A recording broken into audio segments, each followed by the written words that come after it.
So a guitar of much interest and curiosity. I hate that word. I mean, I love that word, but I can't say it. Curiosity. A guitar of much interest and curiosity. I must take my time. Curiosity. The Sire S7. Well, I mean, first of all, look at that lovely word underneath that finish. So, pretty, yes. So we have here, obviously, I mean, a Strat contender. We've got HSS going on. We got two knobs, so a bit more room. One knob not quite so shoved into the pickup as all often. We've got some decent quality locking tuners here. We've got one of those lovely metal foil encapsulated logos, Larry Carlton. Is that? It's S7, but you could mistake it for S1. We've got a nut. Come back to that. We've got frets that I have to say are very well rounded. Very well rounded frets. Should go far. And I believe that Sire, I'll go a big deal on getting their fret ends rounded. They're not hemispherical, semi-hemispherical. Oh, hemisphere. Hemisphere is half. Hemispherical. Semi-hemispherical is a quarter of a sphere. I suppose it is if you think about it.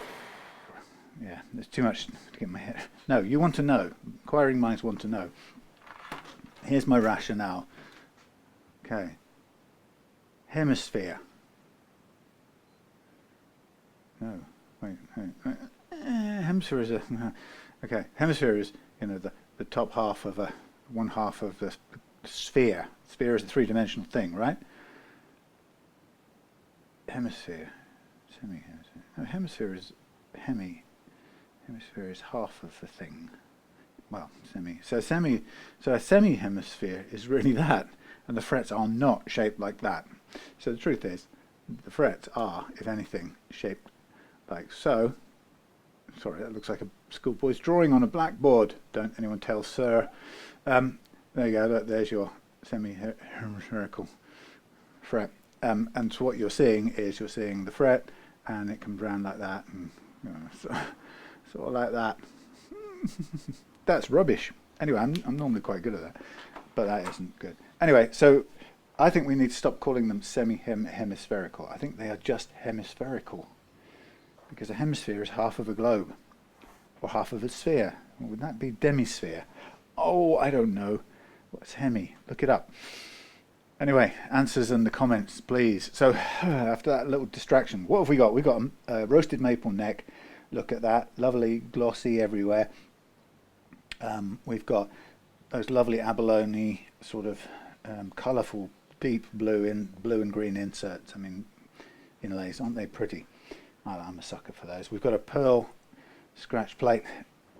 Interestingly, on this one, we haven't got a switch. Now, I've seen a couple of reviews, and I'll make sure in the description of this, I posted it on my Facebook this morning, but I will put a link to somebody's review of the S7, and they did a great review that sums up the pickups far better, than I could. But in their summing up, I was very pleased to see that they pretty much mirrored what I found about them, and I mentioned on my Facebook page when I'd had a quick sit down with this guitar yesterday. And to put it in short, because this isn't really review time, but in short, great sounding. I find them warmer and richer in tone than a standard Strat, and I think it's deliberate, as the other reviewer talks about. They brighten up with a bit more drive and gain, and so they never end up, even when you drive them hard, they don't end up too bright, which I think is probably quite right. And what's interesting too is, and again, I was pleased to see that somebody else mentioned this, is that they're balanced in such a way is that the output from a single coil isn't that much greater than the output from the humbucker, which means this isn't, an underwound, I guess, humbucker. So you've got a balance, and you did on the person pointed out on on the guitar he had, there was a push or push pull, I can't remember, switch that split the coil, and then you could have 3 single coils, but on its own it was noticeable that the single coil was lower. So of course if you do have a coil split, you always have to decide where you're pitching the half coil. Is it going to be a chunk less than, or would you like the half coil to be the same output as the single coils, which is a single coil, in which case you can be pretty sure that the humbucker with its 2 coils on is going to be that much bigger. But then if you use it for chunky rhythm stuff, that might be fine for you. I don't know. Anyway, this doesn't miraculously have switching, which surprised me.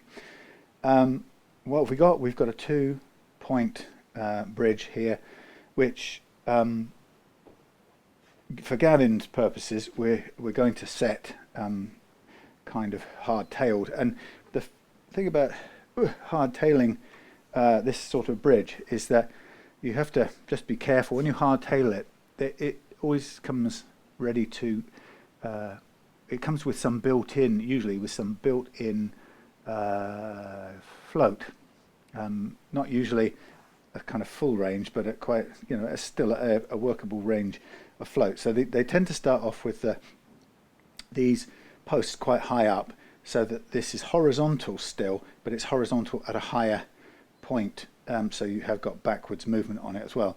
So if you're going to lock it down effectively, what I've done is I've lowered the posts as low as they'll go, and I've arranged it so that the back now sits, although it doesn't look like it on this side. I keep seeing this on a number of guitars now. It doesn't look like it's decked out, but actually if you look around the other side, or down there, can you see how that tremolo tab is decked out? Actually this one is as well on this side. But I've noticed on some recently that this tab over here tends to be, this flange tends to be, or is often a bit lower than the one on the other side. And sorry about this, I need a second hand. As a result, it touches down over there first. But in this, it's okay. I've got it now touching the back here. So this, with the springs, or the claws on the springs pulled in a little bit, the force now on there is overpowers the strings. So we have it as effectively locked down in that low position.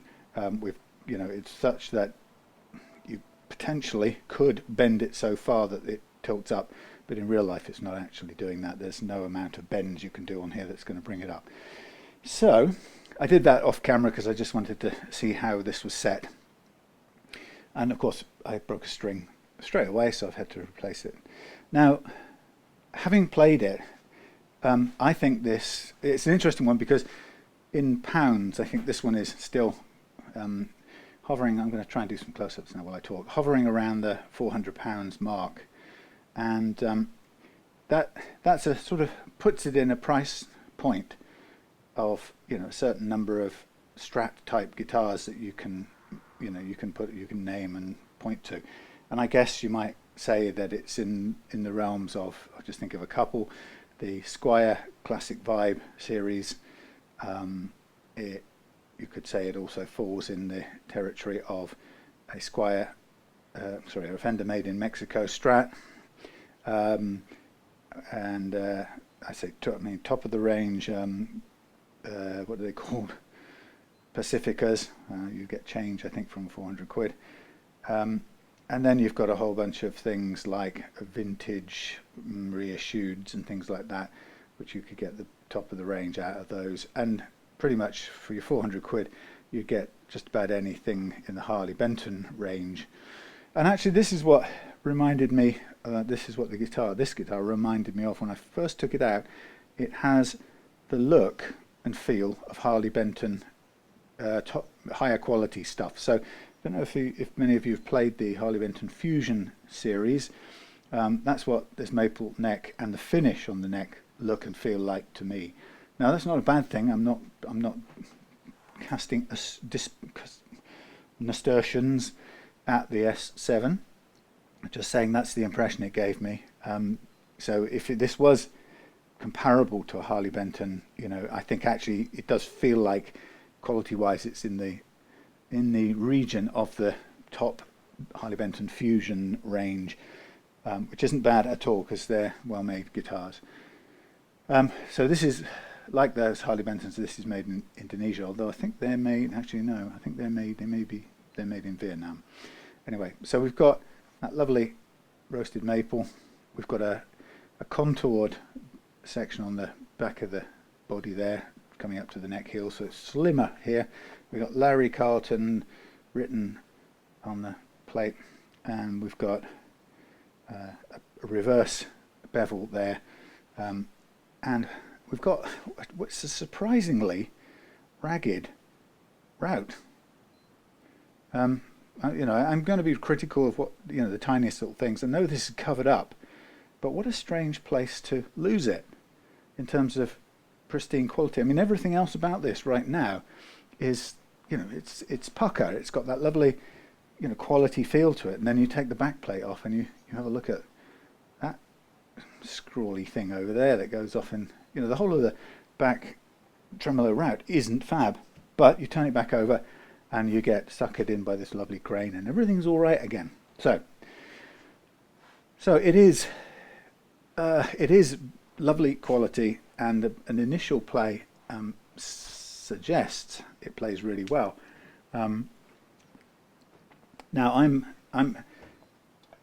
this has come to me from Gavin. He wants it to play as low and light as a Rally GL 400, 450, 400 that I sold him a while back, actually quite a while back. So, you know, when I first looked at this, well, we've got a very high first fret action, and actually when I got it, it also had a high last fret action as a combination of the height of the bridge off the deck, but also the position of the saddles.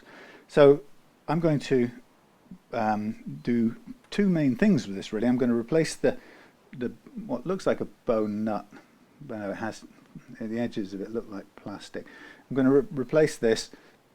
It's also leaning a bit. I'm going to replace that with a tusk one, and we'll set the correct action here. Then we'll check the neck relief, and we'll set the action down here, and then we'll see what we've got in terms of fret levelness. Now I have a secret hope. Oh, let's put it another way. When this guitar came in, I had a quick test play. All the bends were, oops dear, all the bends were playing at the original action. Now I don't know right now, this could be fraction too low, so I could be being unfair, but I was going to hope that the special ingredient for this guitar was going to be the condition of the frets, because until I set the action and play it, check for buzz and choke and so on, I won't know. But I mean, if I were to just get a quick glance of where the action has currently ended up, just by chance. Yeah, well, yeah, that is pretty low actually. It would be unfair to expect any guitar of this type to perform to that. So let's just while I'm at it, let's just dial these up to where they're more likely to be. Now straight away, these saddles feel quality compared to the saddles I was working on yesterday on the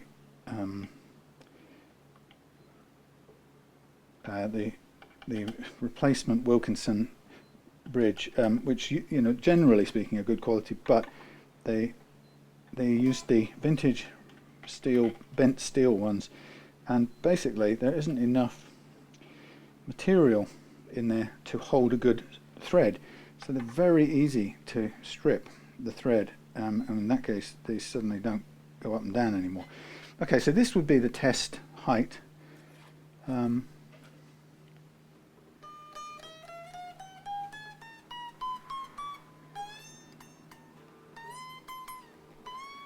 So we're struggling a little bit. Now I'll come back to that, but that's just a good, I mean, it's interesting indicator to see what the problems might be. So having looked at this close up, I don't actually feel that the frets on this have been leveled. It may have been. What I am pleased about this neck, and I'll see if I can show you again, show you in close up. What I like about this neck is, although the frets don't feel to have been levelled, and I could be wrong, but they don't seem to have been. What I do like about this neck is you can tell by the way it walks. It's a woman's man. No, you can tell by the way the reflection goes is that this has been, I'm almost 98% certain, this has been sprayed and buffed before the frets have been put in, and then the frets have been laid on top of that.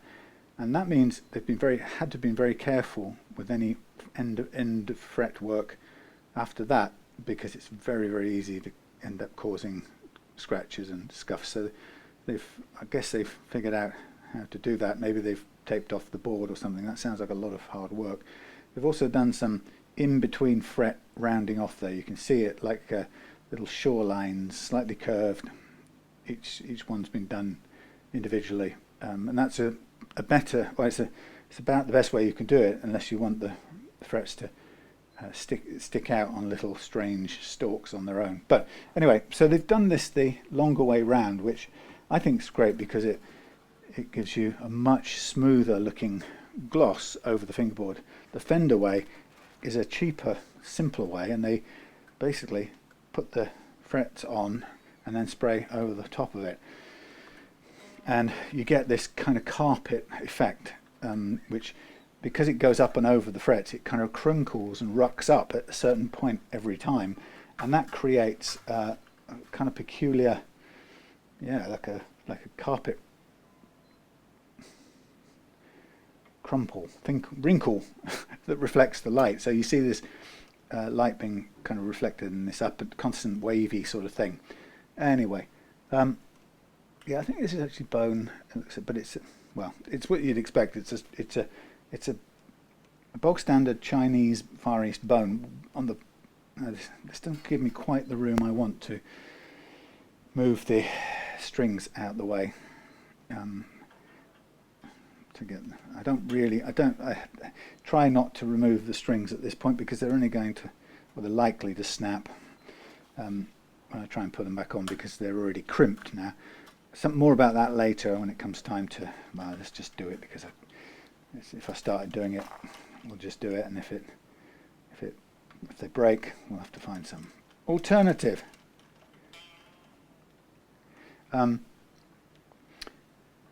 So I was very interested to see, actually it was the guy whose review I watched.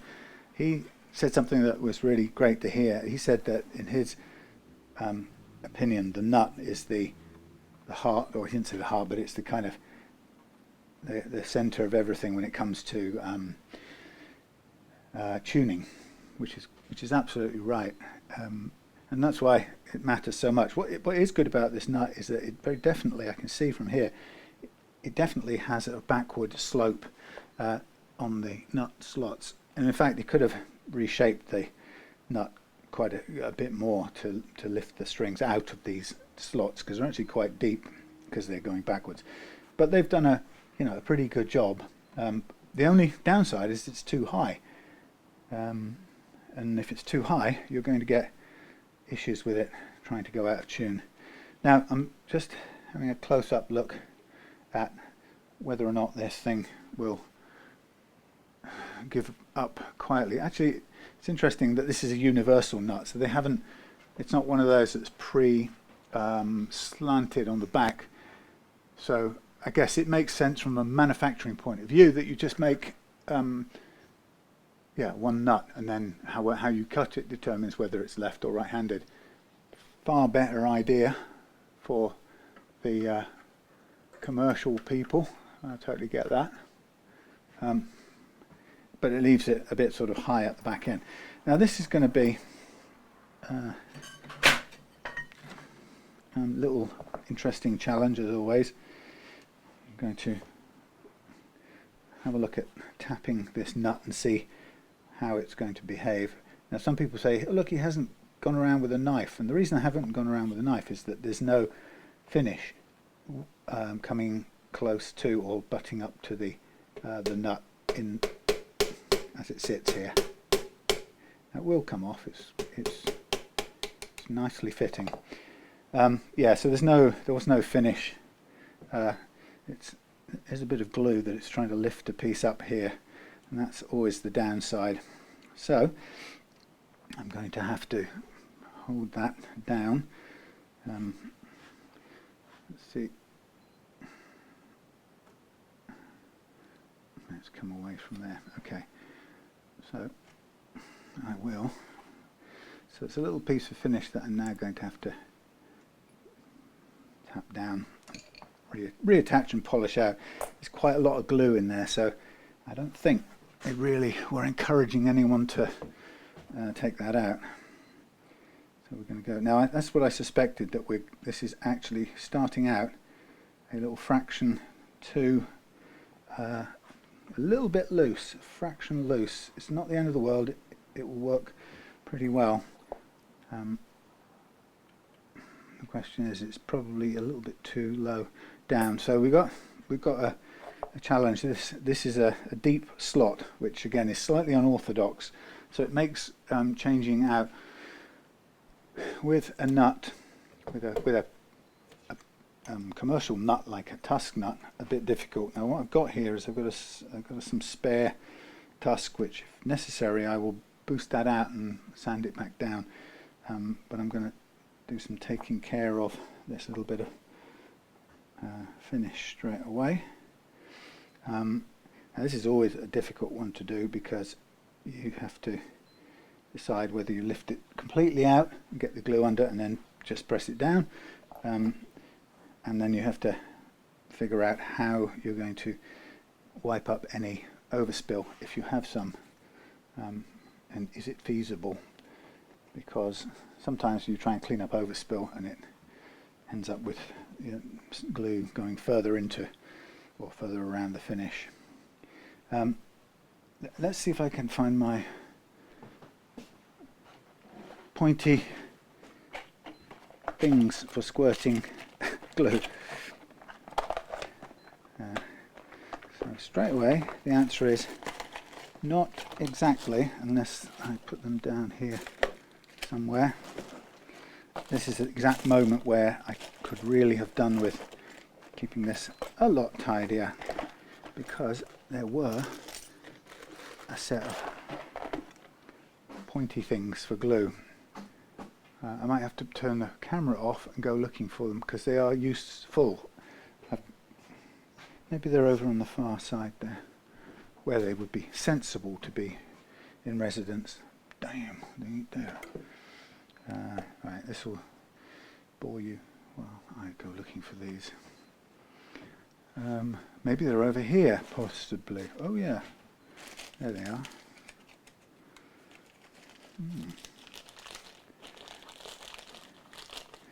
I don't know what you call these, but they're sort of micro pipettes. Then what I would use is one of these fresh, quick, one-off out of the packet, temporary, small volume super glue thingies. And I'm going to also switch to my larger glasses, the large glasses, see what we're dealing with here.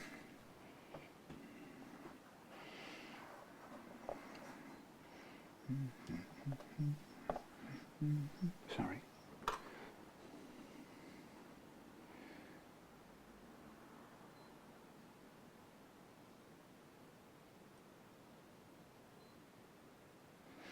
Okay, so it's attached, it's just lifting up. So what we'd be best off doing is getting some, sorry, let's just move you a minute while I do this. Chop. Yeah, there's quite a lot of glue in that nut slot, which really doesn't help. Okay, so let's see if I can. I've not got the most flexible hands in the universe.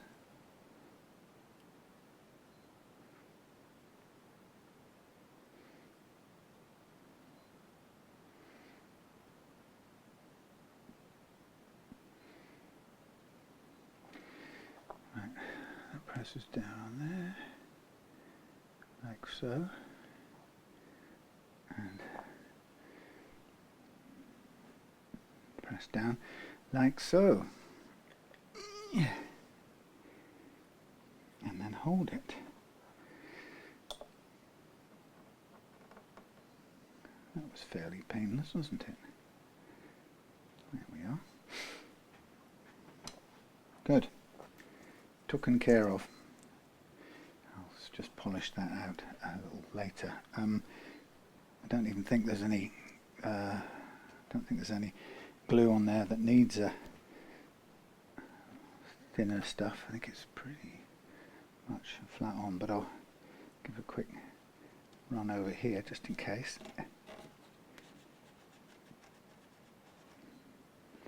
Yeah, man, it's good. So, let's see if I can get rid of the glue out of this tube and re-seal it, or kind of leave it empty and then I can use it again.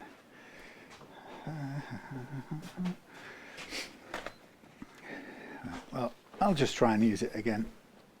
And there's another one standing up in there. That's what happens to these little glue pots. They never really get used a second time. I tend not to find them. Okay, whew, that's that done. And then we can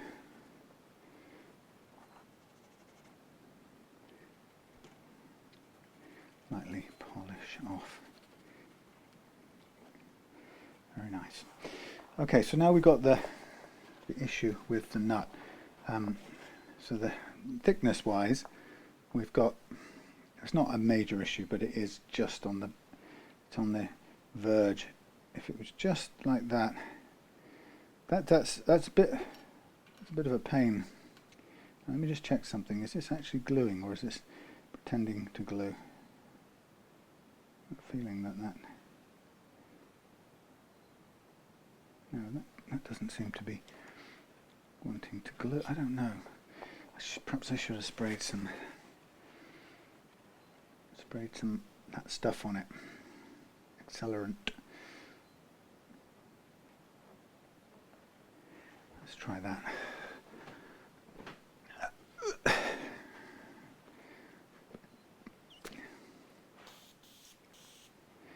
My sprayer is not working like it should.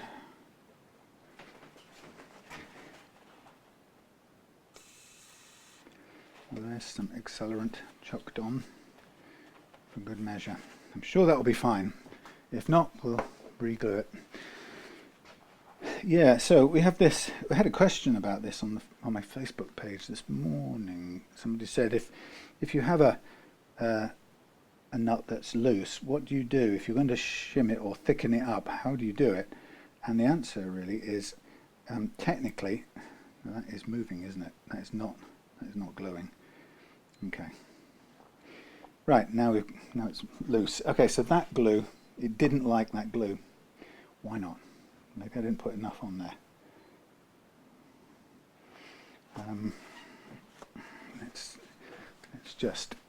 Let's try again. Yes, anyway, so the question was, do you glue, do you thicken it on the front or the back side? And the answer is on the on the back side, because you want the front side to stay exactly where it is in relation to the, that front edge is the start point of the nut, so it's got to stay there. Now what's interesting is you can see how easy it can be for, all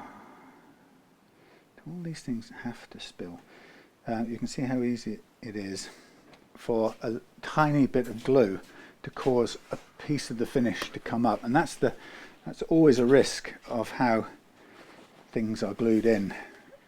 And the more I do stuff with guitars, the more I find myself trying hard to not use glue to hold a nut in, if I can help it. Now on this one, there's not going to be any choice because it just isn't going to fit. It isn't going to stay in otherwise. But when I'm cutting things, getting them ready, yeah, a piece of nut that fits in snugly, so that once it's got some strings pulling on it, it won't go anywhere. That's the ideal situation. Now I'm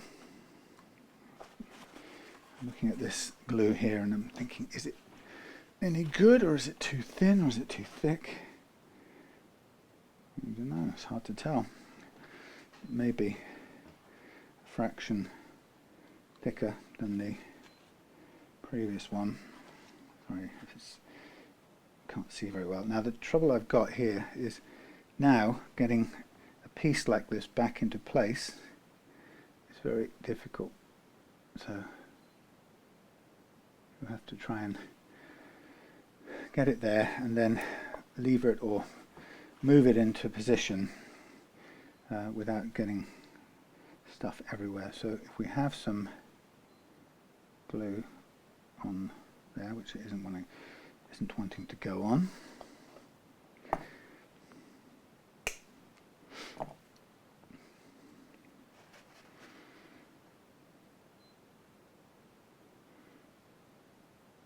okay, so now we've got some glue on that surface. Now of course it's going to roll away and disappear from where I need it to be. And then I get it there, and then I get it in place and I press it down. Hopefully that will stay where it needs to be.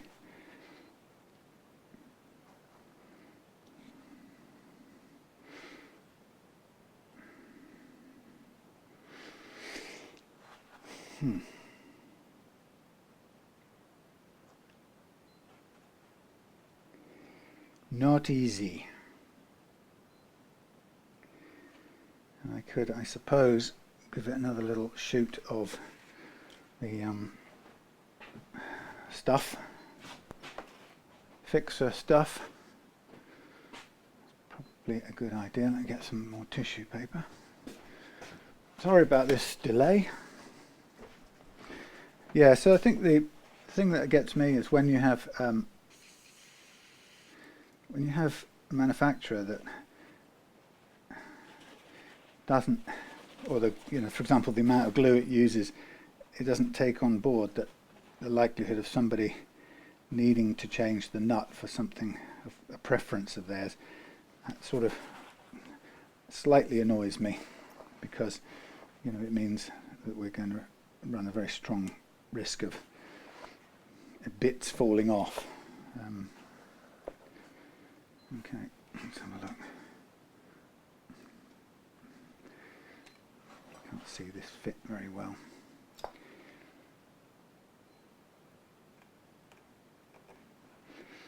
Okay.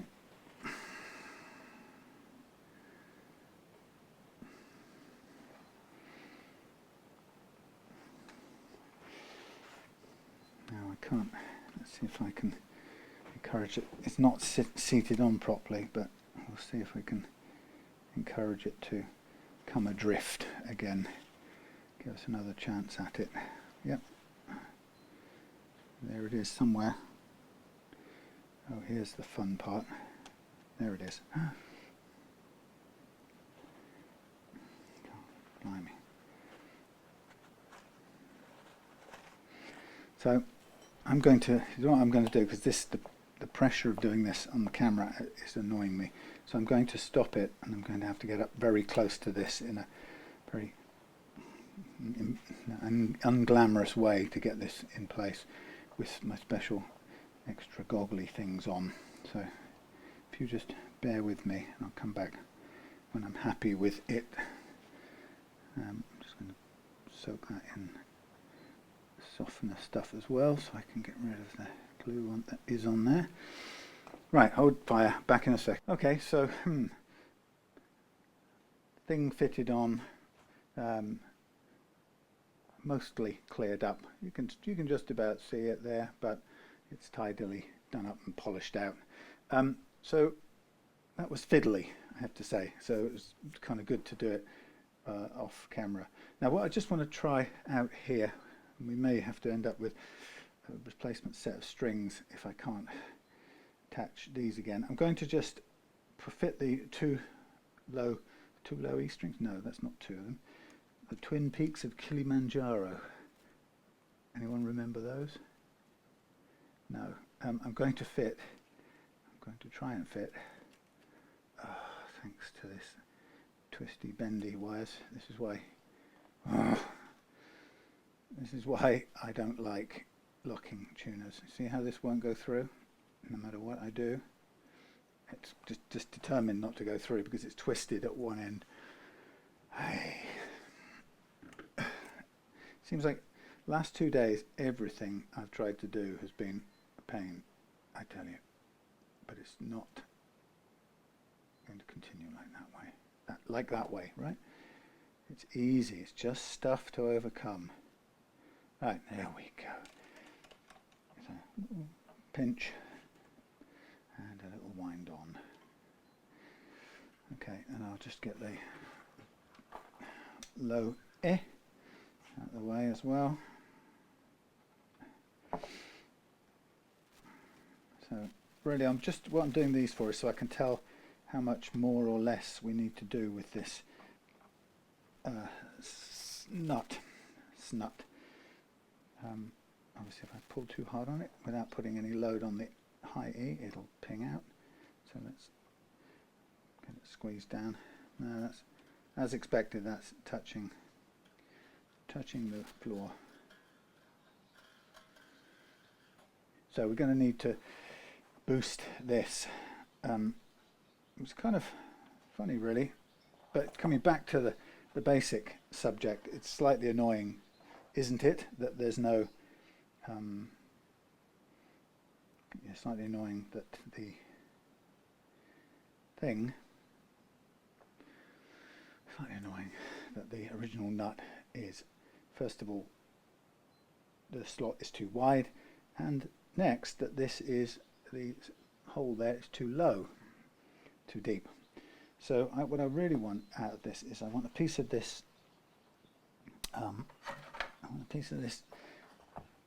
old black tusk stuff to be usable, but unfortunately to begin with it's not flat, so I do need it to be flat, so I'm going to sand away at it until I can just about get it flat. So I'm going to have to basically put on a piece on the bottom which is going to stick, if it's flat, it will stick to all three of the little points of contact, because normally those tusk nuts are designed so that they sit on 3 points, which has now gone somewhere else. There it is. Yes, 3 points. Can you see them? 1, 2 and 3.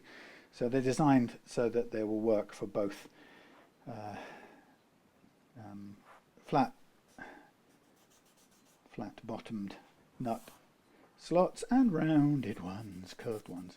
But obviously then you have a bit of a challenge when you have to do something like this, and quite frankly I'm not entirely sure if I'm going to get this to do what I want and become flat. But if I can, then there's more than enough on this piece of spare tusk to do the job. But it's a matter of boring, time-consuming manipulation again.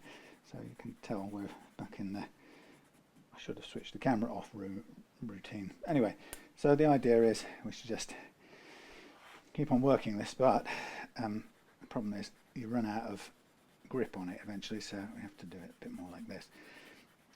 So if I can get it just about flat, then I can stick it underside and then we'll work it back from there.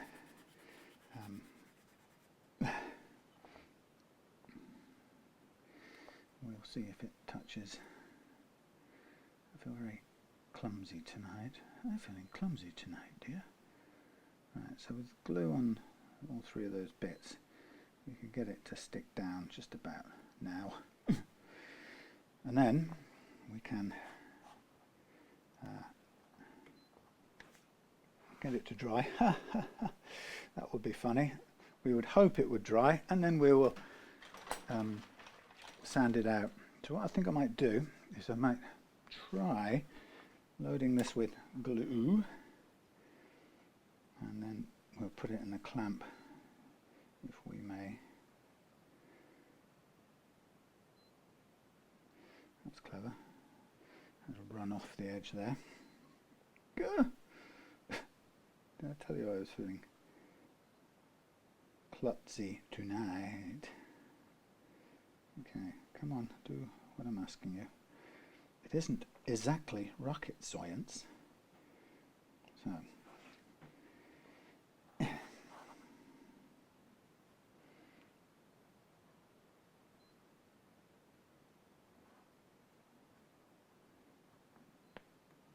mean, that's not perfect, but I don't have the luxury of trying to make it stick any better than that at the moment. Now, that, of course, isn't going to hold. Now it's gone splattered all over the nut, which is what I can really do without. Can I take it to the... See, it doesn't really want a load there. It wants some at the end, please. Some at the end. This is really... I don't know what's happened to this glue. It doesn't seem to be doing anything I need it to do. I need the stuff at the end, the middle, and the end, basically. And what I really like to be able to do is to take this unit across to the vise and clamp it together. But I guess I'm not going to get a chance for that, so I'm going to either have to try and hold it here under pressure. Dung dung dung, go to dung dung.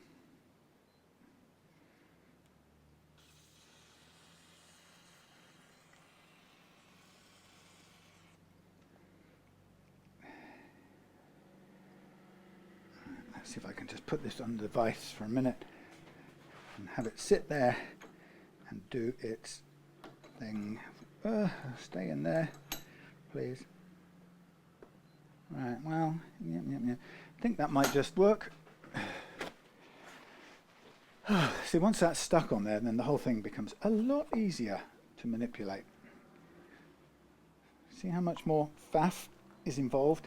There's no simple way around it, and guitar techs around the world will know my suffering right now, because there's no escaping from having to do these little things, and it begins to make the job of guitar tech look completely pointless. You know, if you get these little things you have to sort out, it can feel like, oh, strings. It can feel like you question how can you make a living from doing this if everything's going to take this long. So what I'm doing now is I'm setting up the board, and I'm going to throw some more accelerant on here while I get a chance, and take it out and see if it holds together long enough to manipulate it and sand it down. Hopefully it will. So what I'm going to do now is, as a unit, I'm going to carefully sand the whole thing flat, and I'm going to therefore, I will have retained this extra bit underneath, so it will be raised up. So that's starting to look nice and flat, and I've got some excess on the ends here, which I will carefully cut back, hopefully, while it stays, hopefully stays glued. So by the end of it we'll have this little tailored nut.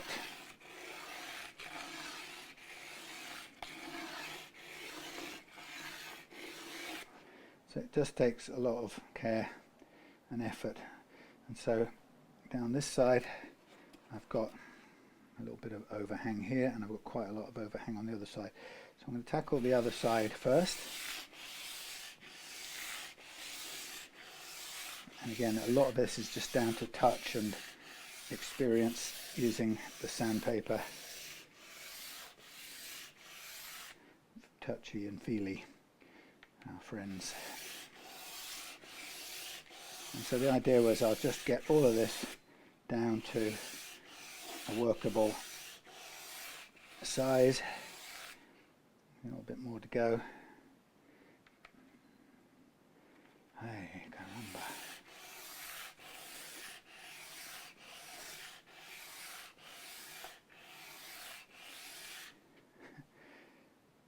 Okay.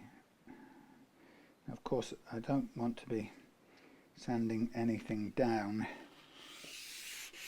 widthwise, so I've got to be very careful of that, which is difficult to do here when you are taking something back flush, but we shall see. We might end up putting something on the back here just to make it sure it does fit snugly, but we're getting down towards working edge. So in a sense, both directions I've got some let's see, I think we're done with that heavy duty one now. Yeah, but we've got some potential sanding on both sides, which means we could lose a tiny fraction of the clearance. So I'm just going to try and get it down to size without taking away any of the, or as little of the nut as is possible. That's the phrase I'm looking for.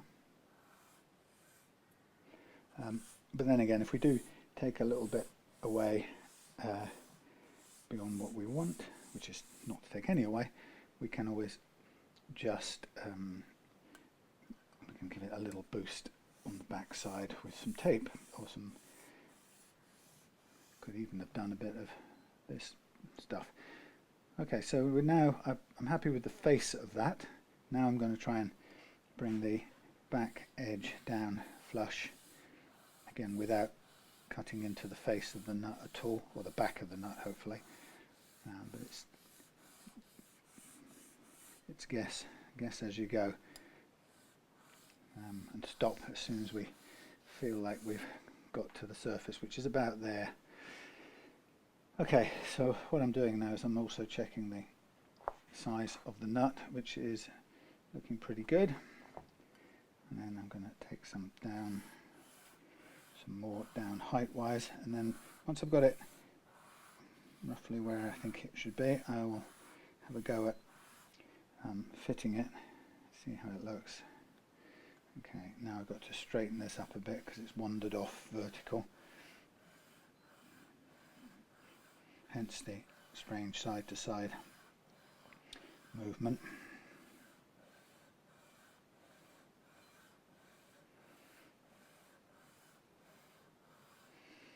How are we doing?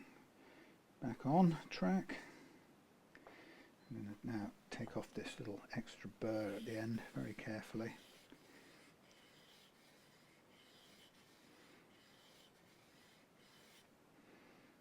Nice. And the excess on this end. So a lot of boring stuff. I mean, bottom line is with this, there's no other way we could do this. We have to make, if we didn't use this, we'd have to make an adjustable nut. Sorry, not adjustable, a custom one from scratch, which would take us as much time. Okay, that fits in nicely, but we're going to be a bit tall, as we know. Let me get this straightened up as proper can be.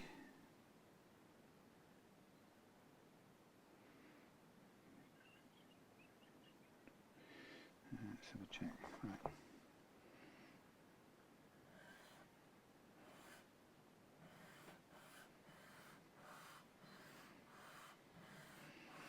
I won't need that much height in this deal, so I'm going to get it square like now. I'll drop it in.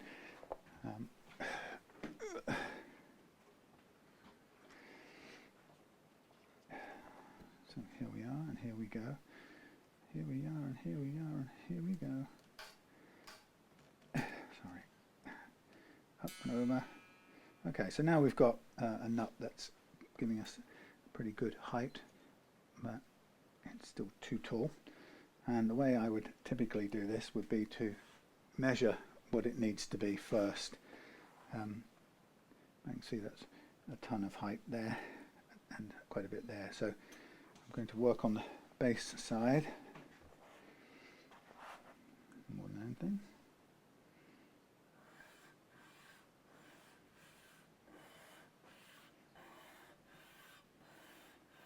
As I get closer, I will take a measurement of the actual action and then use that to start fine-tuning the nut height-wise. How are we doing? Okay, leaning back slightly.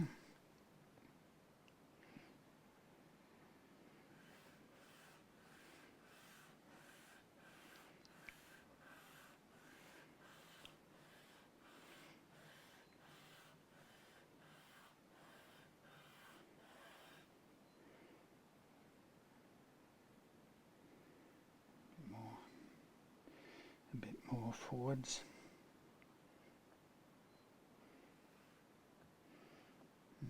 Mm-hmm.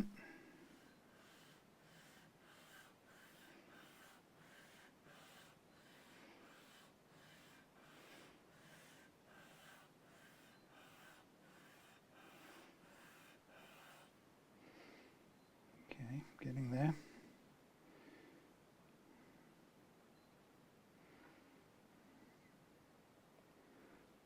Who's that? I don't know. Right, come on, tilt over. I need to flatten you out more.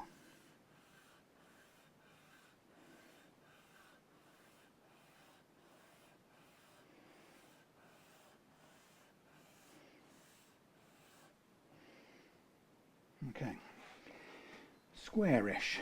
So what I'm going to do now is fit that in, drop that in, tighten them up a bit, and we're going to check the heights, which is pretty close actually. This isn't so loose that it can't sit there actually. We probably don't need to. As I said, I prefer they sit in the slot and hold themselves there, but we don't have the luxury in this case. Thanks to Sire's odd choice of size of nut. It's not far off. I reckon we might be about 4. No, about 5 then. 5 maybe. Just about 5 on there.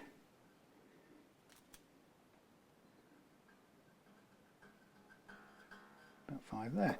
Alright, so if we just do a little bit more very carefully, he said, we'll be almost on the mark. This is where it comes into doing it with the fine side again. So we want it to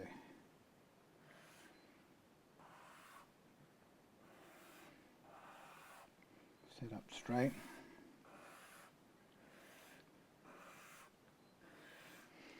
I'm just checking it for lean and fit. So that's a very light attack. And we're getting there. So we also have to figure out where it sits. So it's going to need to sit flush there, but it's overhanging a little bit there. Yes. Okay, so a little bit off this end here, first of all.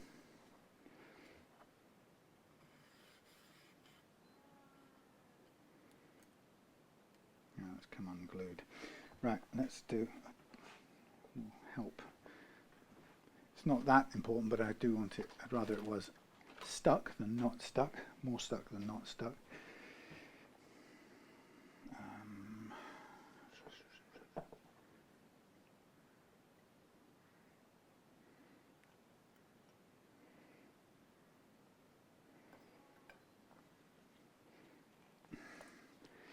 I think it's time I got rid of these old cartons.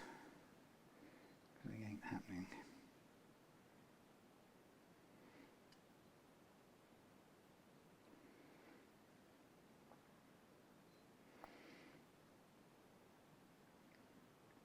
Some cow out there sounding like a dinosaur, which is what they do.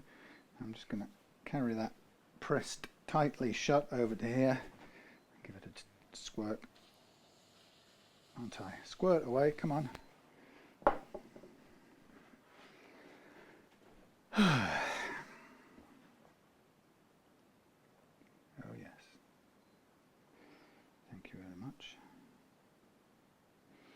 Right.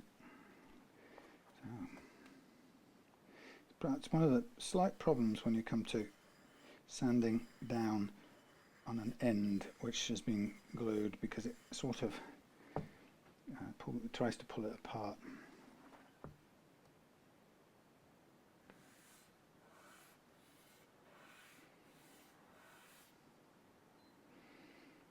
Okay.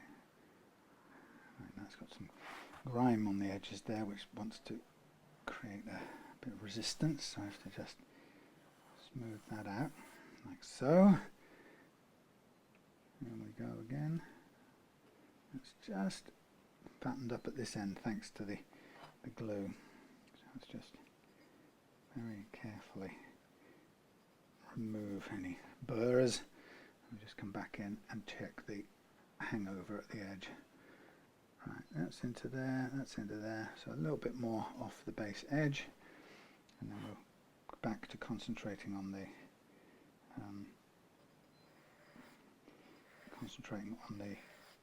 height. Okay, I think we're there. A bit of rounding off on here as well. A bit of rounding off on the back edge. So that feels nice. Okay, feel.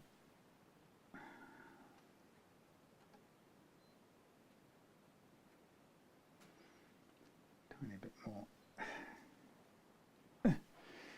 Tiny bit more.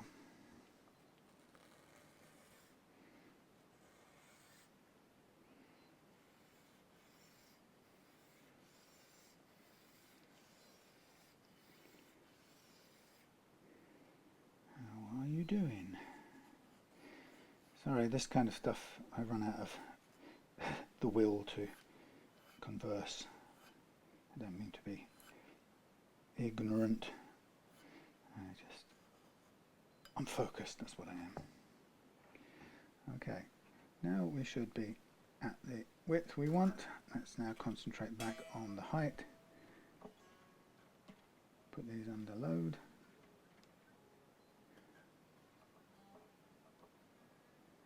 Nice, nice. Right, where are we at? I reckon we'd be about 40 now. No, 30, we're on the ball. Oh yeah. We're on. That will do me, thank you very much. Now, I'm going to pop those over there. Now what I want to do with this is I do want to put a tiny bit of glue on there and drop it in, because I want it to stay there. But before I do that, I just want to take a light grit sandpaper and just run it over the top to just smooth out any bits of glue that landed there.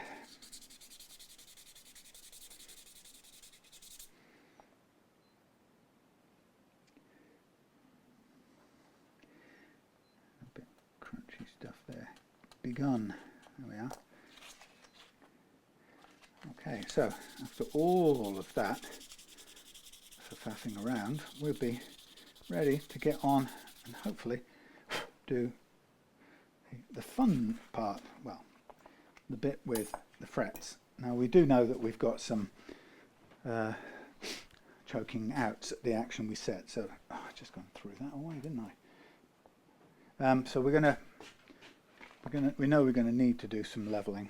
So for that reason, I'm going to take out the marker pen and I'm going to mark. Now, this being a delightfully pretty fretboard, I think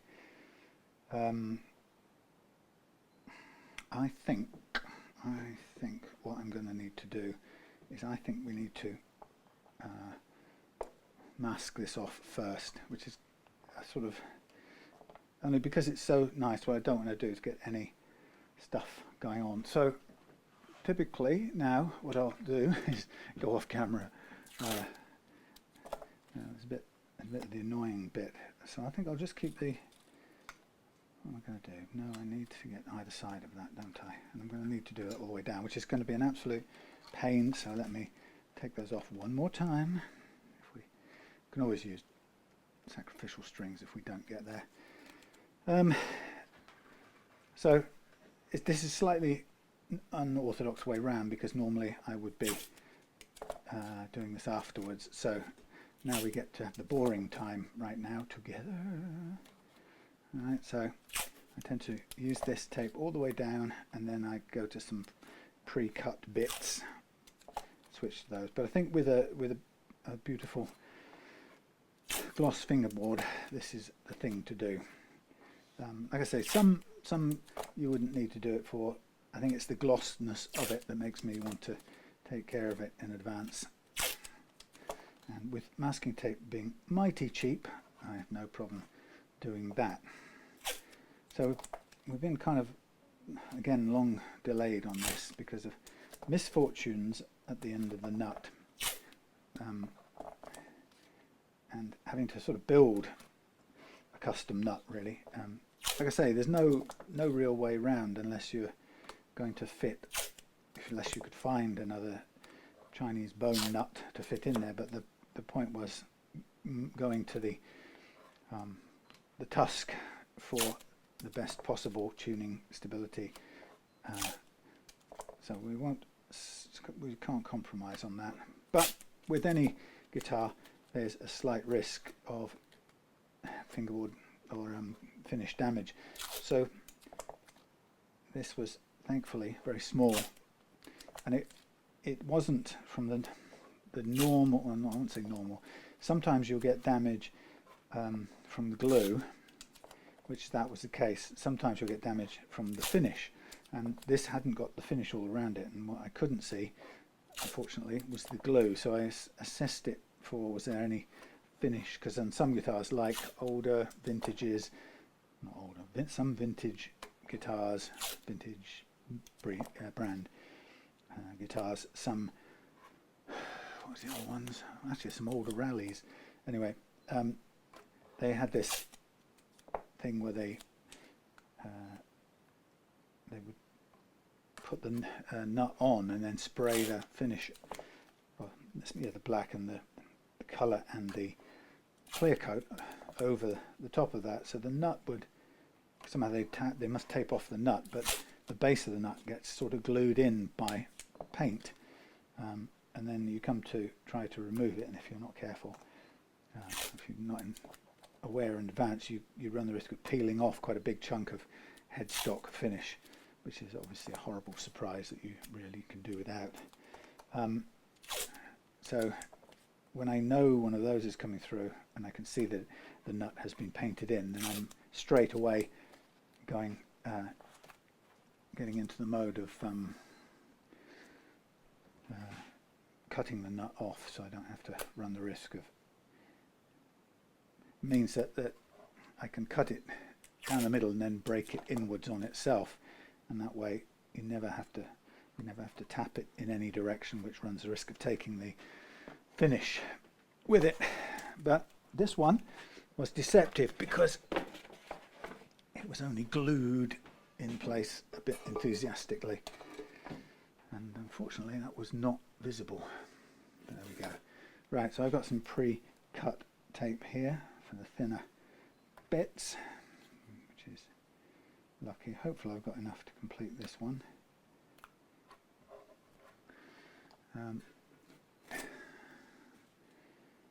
Somebody once suggested use a tile, because I was tearing.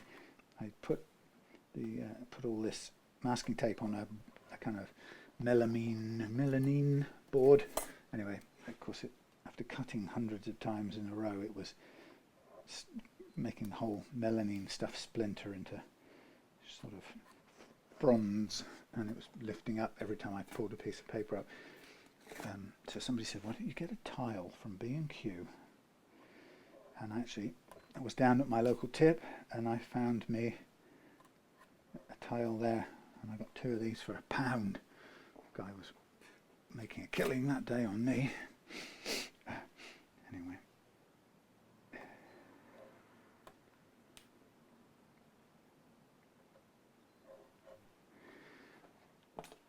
I was watching a great vlog, 2 brothers from Cardiff sailing across the Pacific, and unsurprisingly podcast or the vlog is called The Sailing Brothers, and it's Luke and Adam from Cardiff, and they're such great characters, and they're brilliant together, and they're just, you know, regular brothers, and there's nothing starry or over clever about them. But they've gone off on this trip.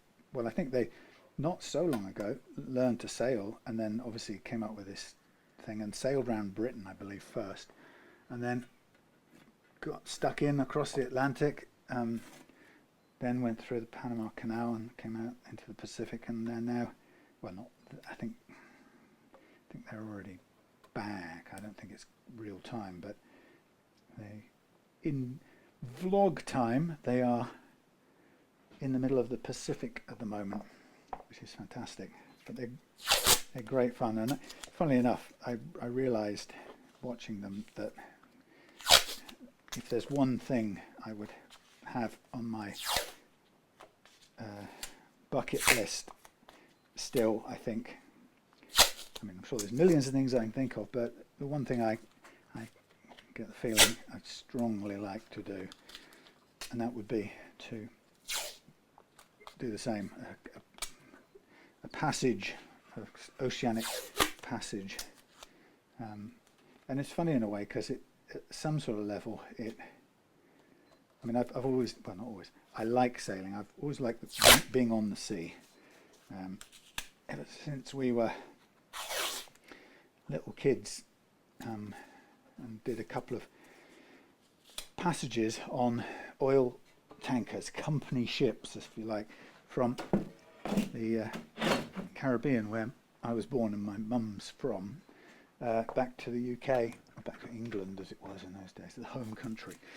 And so I kind of got used to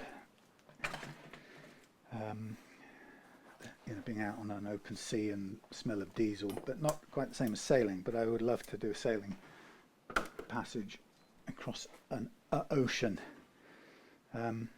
Right, so I'm a pelican. I have to take this off because I have to put the nut on to do this. Oh, Sam, what is going on in your puny little brain? You don't have to glue it in, Sam, but you have to have it visible, because you have to put the strings back on and you have to do the bloody thing, haven't you? Right. Thank you. So I'm going to paint on the nuts, no paint on the frets prior to the leveling. So interestingly, there doesn't feel to have been leveling done in the factory, which I would find that hard to believe that any manufacturer could get a playably level set of frets without any leveling involved. I could be wrong, but I don't think so, having done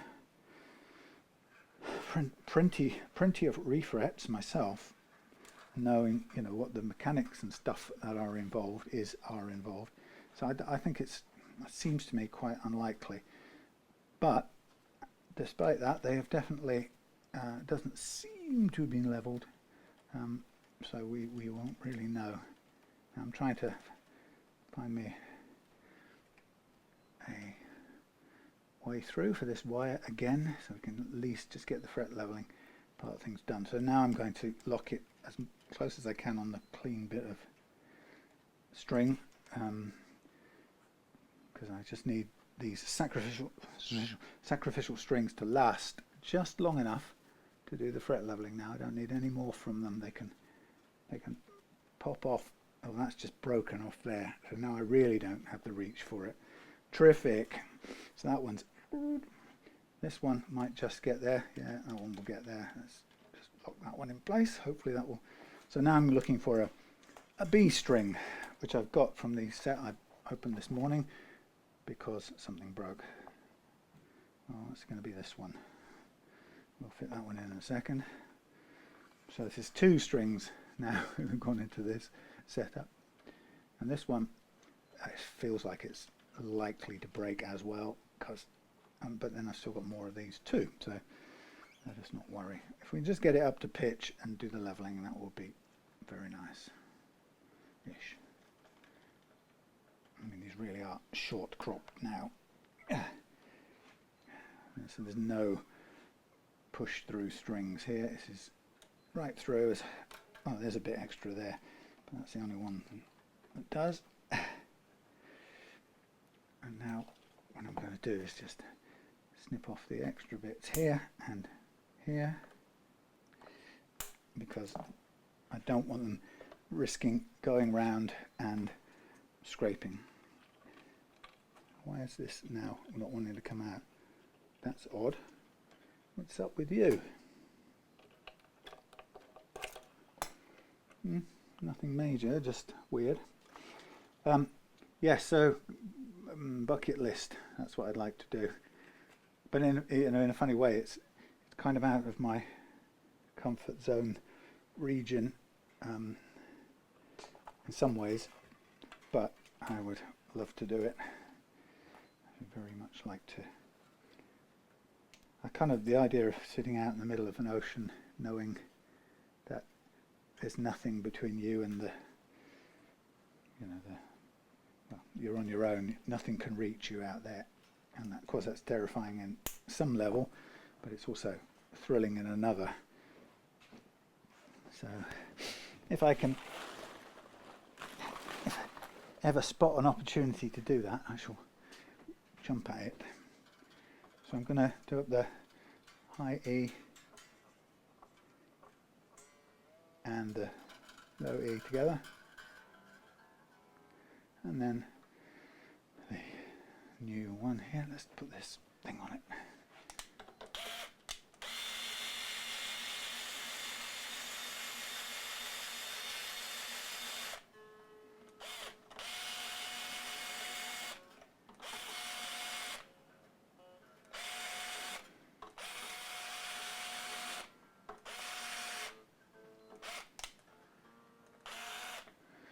Okay, that's that. Let's get a tune up. Now we can get into leveling.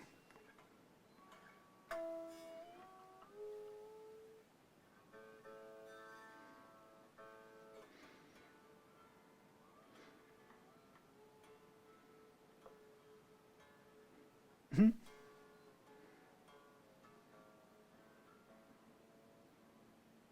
think these strings are going to break.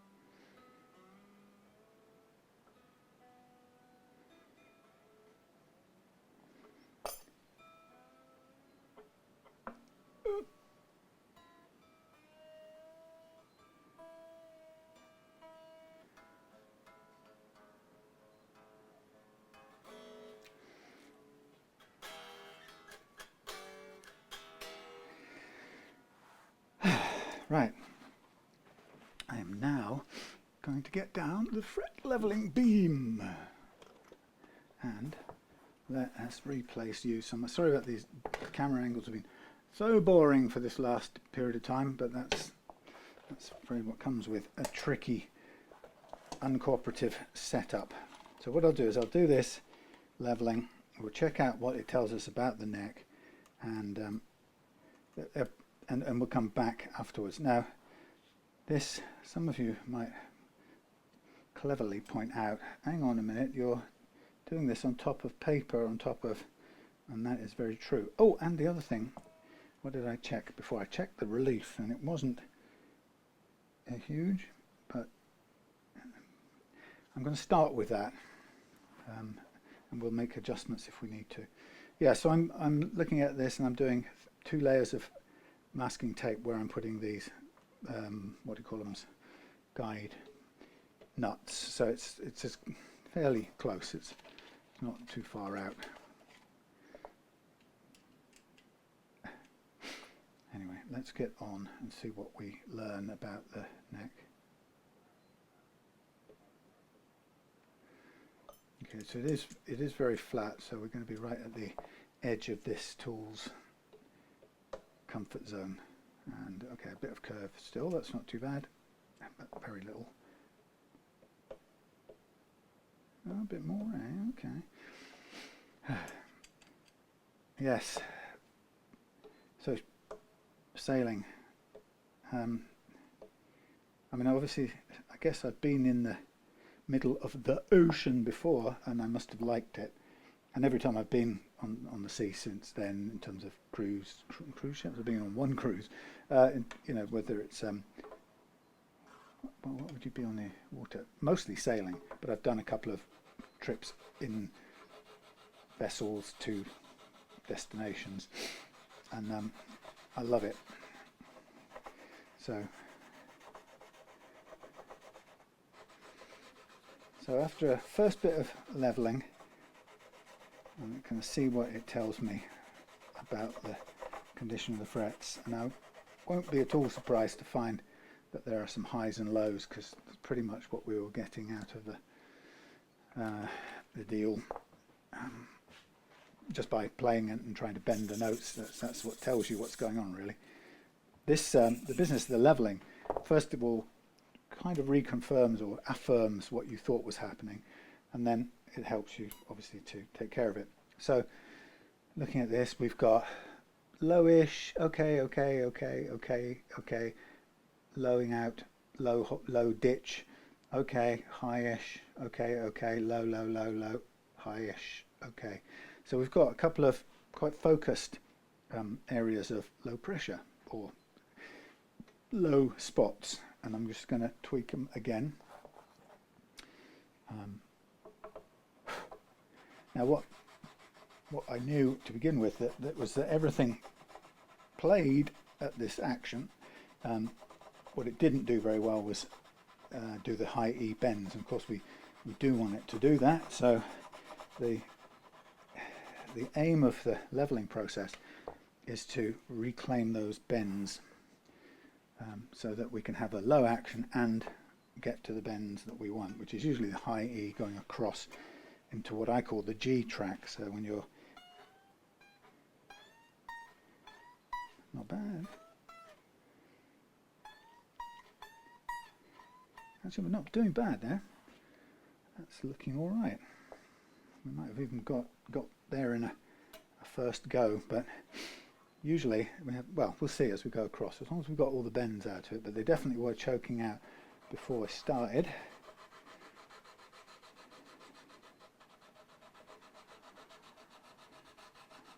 Now that first fret is kind of low.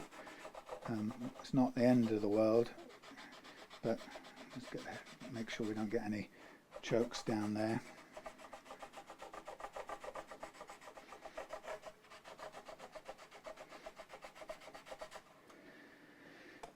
Okay, so you can see a low spot, well, high around here, a low spot there, nothing cutting at all, and a low at one, lowish there. So not bad, not too much going on.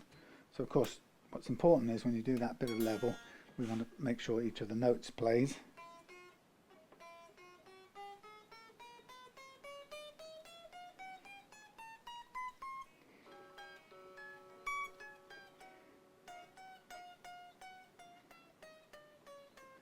Let me just double check the action down here. Oh, well, okay, so that's okay, but this one, for some reason this one's low. I don't see how that got moved in the process. That's very odd. Let's just do a bit of lifting here, see if we can get this back in. It may have been not seated properly, but something went clonk, didn't it? And it's not the neck. That's weird. We're still just about on. In fact, we're a fraction low on the high E as well. Let's just tweak this. The bridge is in the right configuration, the plate's in the right place, everything's touching the pivot points correctly. That's 1.2-ish. That's still too low. What happened there? Got a 9.5-inch radius, so this shouldn't be too grand of a change. Just on 2. Wow, that's quite different, so I don't know quite what went, which means the G must be right on the deck, which it is. Oh, blimey. So something went clunk about the bridge and dropped into position, so that's not such a great thing. If it can move that much, you've got to get the holes you've got to get these things lined up in the hourglass position shape, but something must have been balanced on there and not quite in the right position, because that's dropped down a fraction, and as a result we've had to reset these, which is just as well.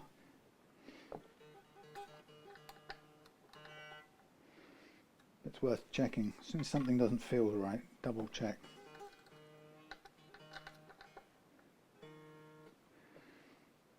We want it to be coming up on the 1.5 there, that's good, and then that's a bit too low. So sometimes, and this sounds silly, but sometimes even handling the guitar without thinking about it, the grub screws inside something like the saddle will move and the whole thing will rearrange itself, because the vibrations don't exactly do what you think they would. They cause the grub screws to spin of their own free will. Before you know it, they're changed position completely, which can totally mess you around, like it did. Okay, there's my 1.5. Right, let's just go back to tuning for a minute.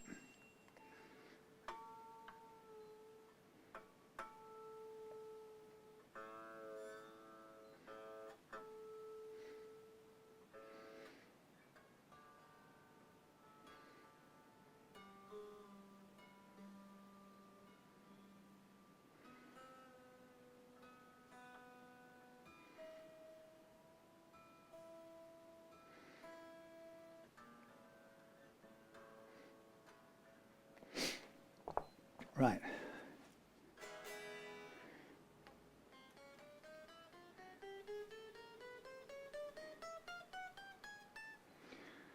Okay. So as a conclusion, because I know some people were looking at this thinking, shall I buy one of these Sires or shall I not? Do I conclude at this point in time that the frets are better in any way than a similarly priced guitar? I'd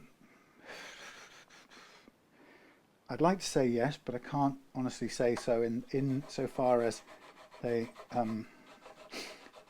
insofar as I was choking out on the high E bends. But having said that, the action or the amount of leveling required now to make it play is not much.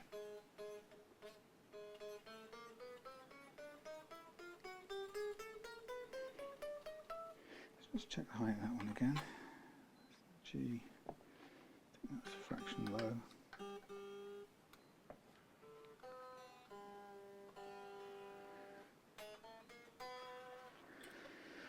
Okay, let's try a bend from, can't see the frets anymore. Okay.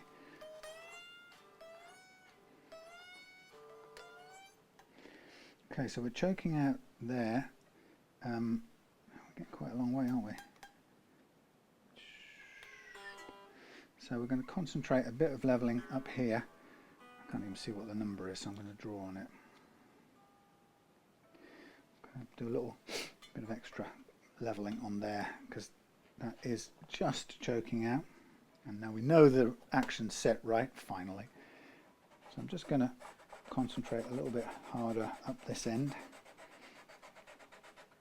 and in what I call the G track, which is the space that the G string lives in when it's being played and the space it moves in. So we'll have a look and see if we clear up those choked notes. Now remember, we've also got a very, very flat neck at this point, so we could help to nearly. Yeah, we've set it a very challenging flat profile, flat radius curve. So actually I think we're doing pretty well. So if I just do a little bit more here on the G track, I think we'll be all right. And then if anything, we can put a tiny bit of curvature back in the neck and that'll be fine.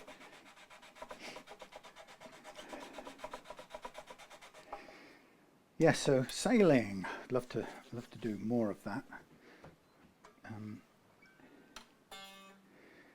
but of course it's, I mean, years ago I dreamed of having a boat, a sailing boat, and it just occurred to me eventually that it's not, you have to have plenty of disposable cash really to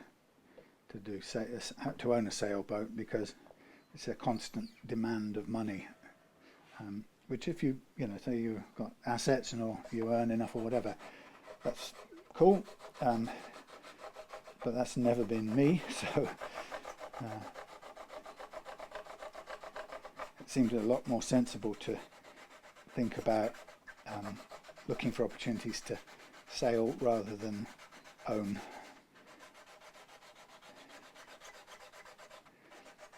So these days, if I desperately need to sail, I'll probably save my money and rent a boat somewhere.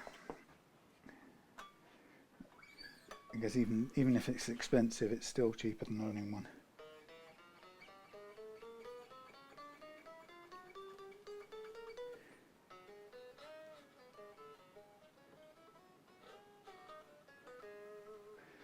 Yeah. So that's, but that I can't quite think. Actually, I say I can't think how I'd get to do a passage, but I do see adverts for those blasted transatlantic races every now and then, and they keep saying we want stupid people to go on a race across the Atlantic. I can't remember the name, which of the races it is now, but anyway, and I keep thinking, ooh, yeah, maybe that's how to do it, and then I realise that I've never been a racer in that respect. I want to be a meanderer going across the Atlantic. I want time to kind of contemplate my navel and life and stuff generally. I want to sort of think about the world and our place in it and my place in it and so on and so on. Get all wistful and philosophical. And living with 16 other people on a kind of crazy turbocharged racing yacht.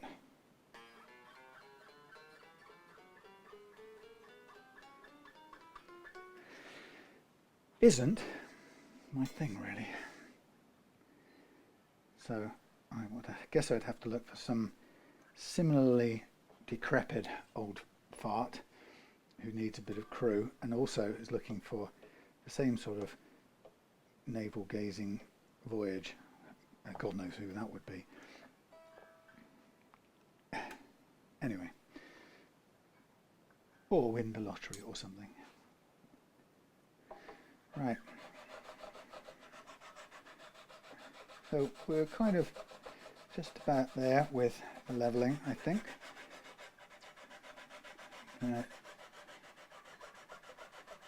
After this, what I'll do is recrown the frets. And once I've recrowned the frets, it would be time to I'll take the break off camera and do the fret polishing and sanding, and so get it all up into a nice playing shine, and then we can fix the nut in place and we'll be ready to basically restring. I think I've moved across here a little bit on the nut, so I just have to be careful that it doesn't, put it back in the right place. So nice.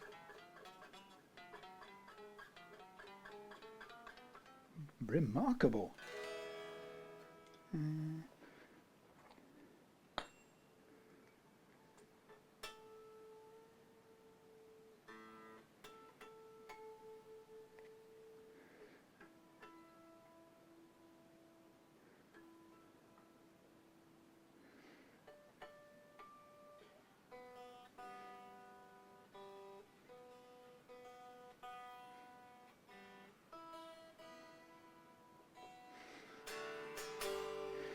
I did see the funniest thing yesterday. I was watching some boaty channel, and I saw a guy doing a review of this 105 meter luxury super yacht. I have no idea who the owner was, but somebody obviously insanely wealthy.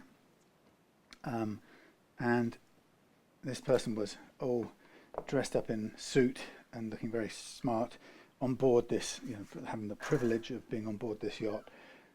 Well, I say yacht, it's a motor yacht, one of those kind of long dagger-shaped things. Anyway, 105 metres, God knows how many millions of quid. But he was reviewing it, and he was walking about on it, and the advert for it, or the promo for it, was all sort of dark, black and white, filming all moody-looking stuff. And what was interesting about it, actually, was the fact that it was an upcycled boat that existed before as a shorter. See, this is where that made a clunk. It sits down funny. There's something about that. As I take this off, it's got some room that some movement in it I don't quite like. Yeah, so he was. What was interesting was the fact it was upcycled from an existing hull, which was, about 95 metres. So they somehow found another 10 metres by kind of rebuilding it and putting this flat area at the back where you get on and off your jet skis or whatever, and where you take deliveries of Colombian drugs or whatever you do. Anyway, so it was that was genuinely interesting. The fact that I guess a company saw it as cheaper or better value to upcycle an existing yacht than to build another one from scratch. And so why are all of these struggling to push out? They seem to be a little bit resistant. Not totally, but that one is. Not so good. Anyway, yeah, so I kind of thought that's a good idea. There must be some reason. And then I started to think about, just think about all the tonnage of steel and all the work that's gone into the first yacht. So I guess it must make sense. Anyway, so it put me, what I noticed was that the company was bragging about the upcycledness of it. And at first I was very cynical, thinking, really? And then I thought, well, actually, yeah, probably save all that steel and so on and so forth, and just add a few bits. But it looked fantastic if you're a Russian oligarch. And then the guy was walking along and he said, Ocean Co., which is the name of the company that designed it. Ocean Co. Is committed to sustainable super yacht ownership. Can you believe that? I just thought it was the funniest thing. Sustainable super yacht ownership. I thought, if there isn't a oxymoron in that, I honestly don't know. Sustainable super yacht ownership. Anyway, that made me laugh, so I had to snap a picture of it and kind of comment on it. It's just so ridiculous. And I was going to comment on it on the page, and then I thought, all that will happen is I'll get people going, yeah, you wish you could be on such an unsustainable yacht, you're jealous, so and so. And I thought, well, yeah, I'd like to be on a yacht or a big boat, but I don't think, even if I was, I don't really think I could, at night, as I lay my head on the pillow, I could convince myself that there was something sustainable or even ecologically acceptable about having such a huge and expensive vessel for just pleasure. And then somebody said, well, what are you, a Puritan or something? And I think, well, no, I'm not even against somebody having I don't even know the cost, but a 5 billion sustainable super yacht. This is quite a high fret here. It's taking a bit longer to round off because of the fact that it was higher in the first place. Yeah, I just think that the sort of conditions we're in this planet, really I just don't think we can sustain a a world in which a yacht of that size and complexity and, you know the word I'm thinking of, thingy, vulgarity, you know, I don't, is it good for our world? God, who knows, eh? Anyway, I just thought it was, I never thought I'd see those two phrases together in one piece of PR puff. Sustainable super yacht ownership. Like your Russian oligarch is really bothered. And we've got composting toilets for the guests. No, you haven't.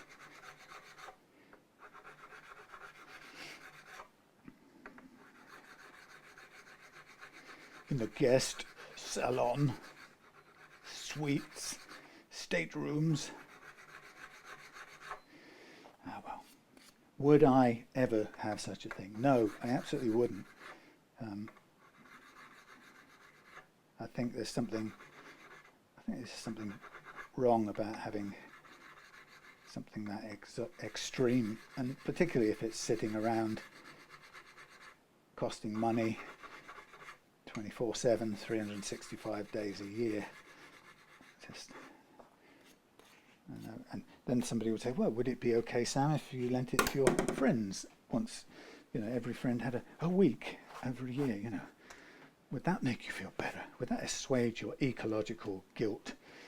And I would still, I think when you, it does make sense to get off your any kind of moral high horse, and I think the best thing is when you bring it back to your own preferences. And if I was standing on that yacht, or if I won that yacht in the lottery, or if I'd somehow came into the money and bought that yacht, if I was silly enough to, I would not like the feeling of having to have it guarded 24/7. I would not like to have the feeling of a bunch of people having to be on board all the time, that I pay all the time, and have to be concerned about, you know, keeping their well-being. And it to me would be more worries than I would like. But the idea, I suppose, is you pay someone else to take away your worries, which I guess that's what the super yacht owner does, as a manager of the thing, and pays a crew and so on and so forth. And everybody else takes care. I calculated it, much smaller vessel actually, but I think there was one I worked out how much fuel they burned in an hour and how much that cost, and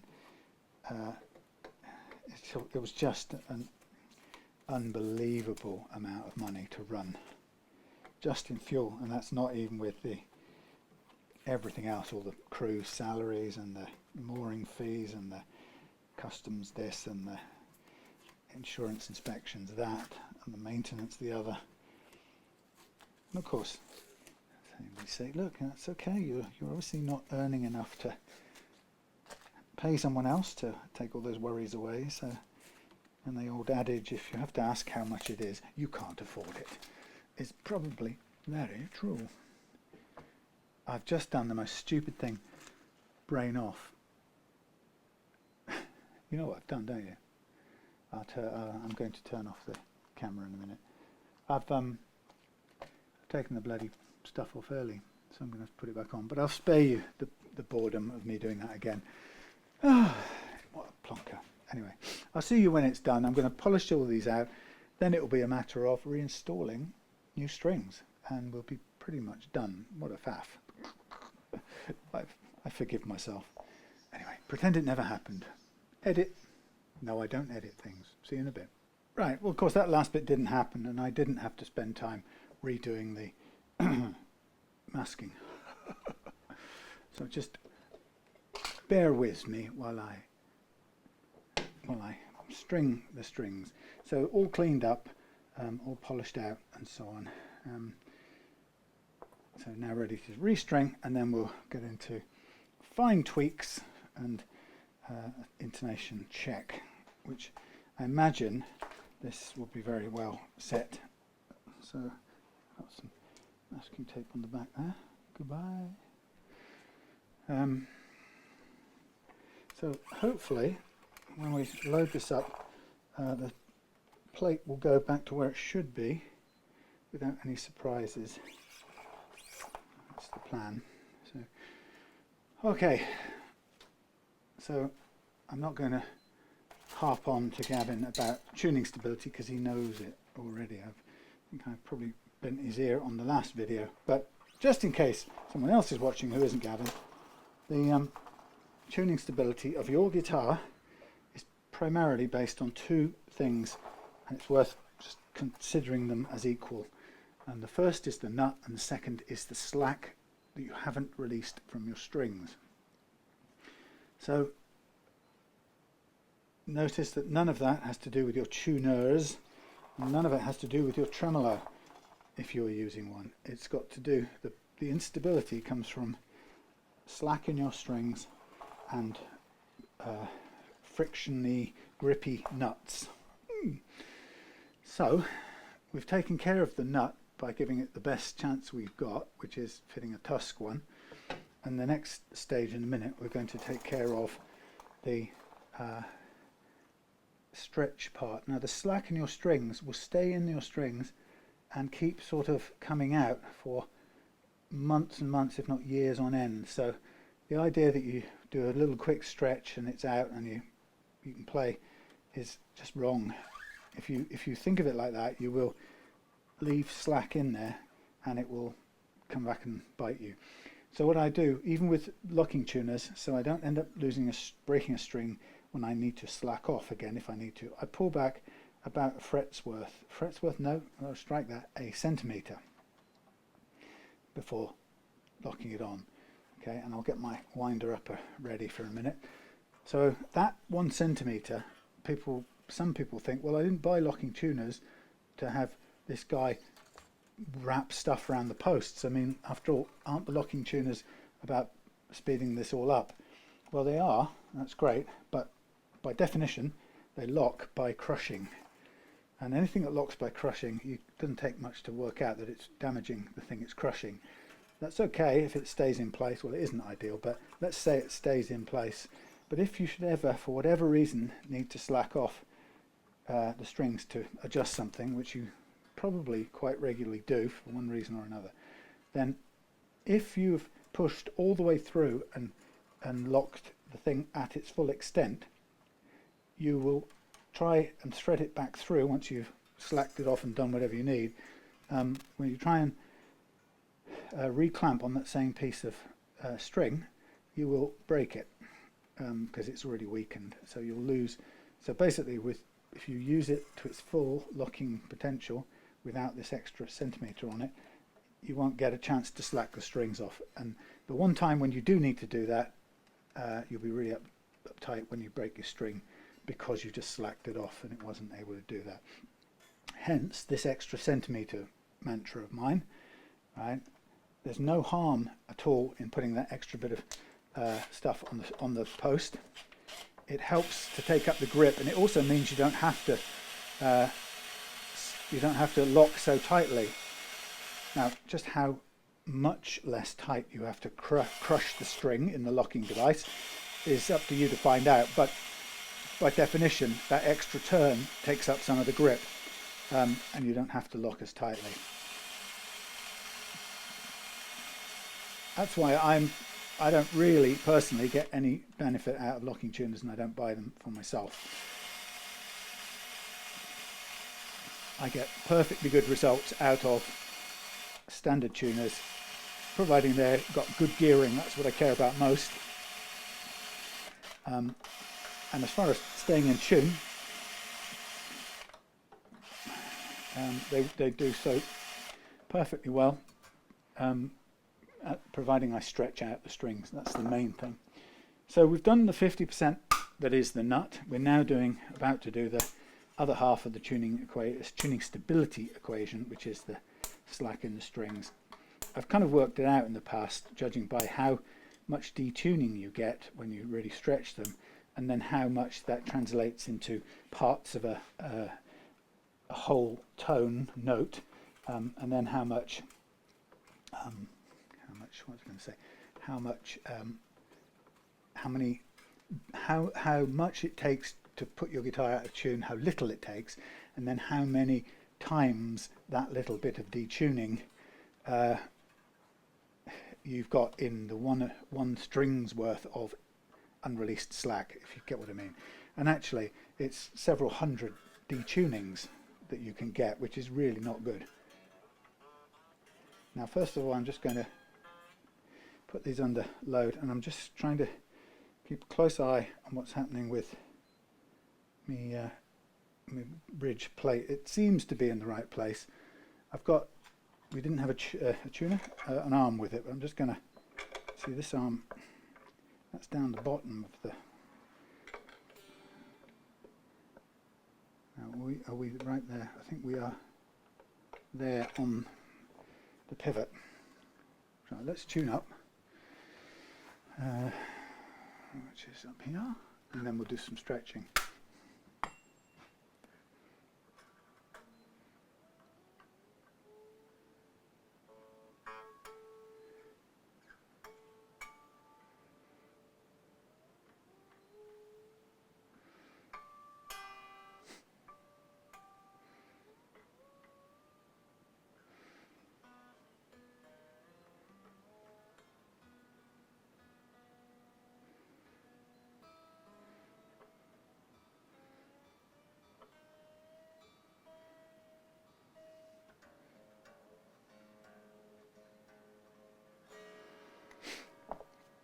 Okay, so just get rid of these bits. So the stretching process is a very physical one, and it's the only way to get all of the slack out.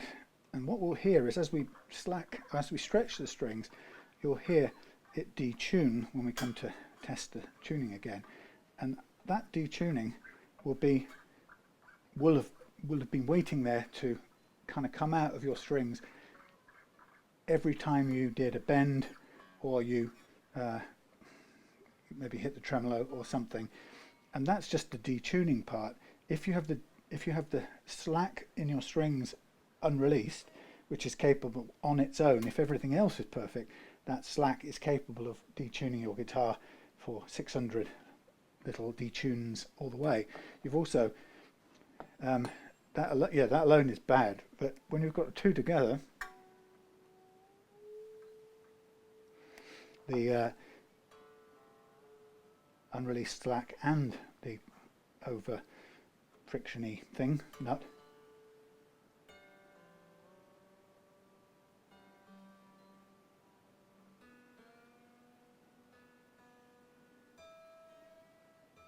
then it will just be out of tune forever.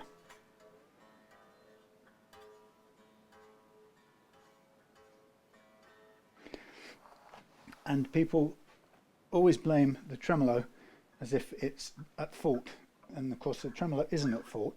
And if you do the stretching properly, if you get your nut right, a friction-free substance with the slots cut properly at the right height, then what you'll find is suddenly you can use your tremolo. Now in this case we've set it kind of locked off where the tremolo springs overpower the combined load of the strings, but Gavin, if you want to obviously bring it back into operation as a down only tremolo, then you can release the you can wind out the trem screws at the back, or the claw screws, until the balance is just right, and you can get a light downward move.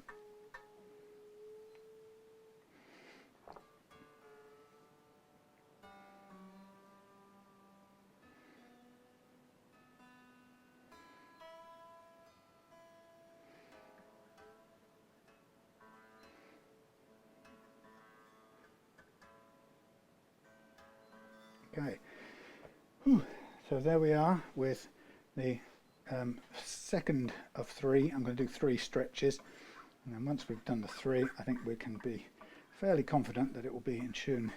Now, as I'm really yanking these strings, the tremolo plate does lift off and drop back down. You can probably hear it clonking, but that's okay, because in normal play, obviously we're never going to push the strings that far or hard so that they lift the plate off.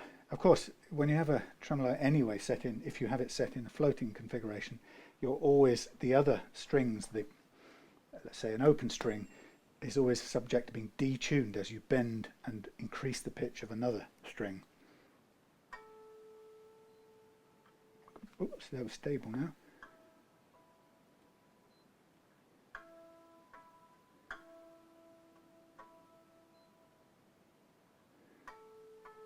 Nearly. Close enough.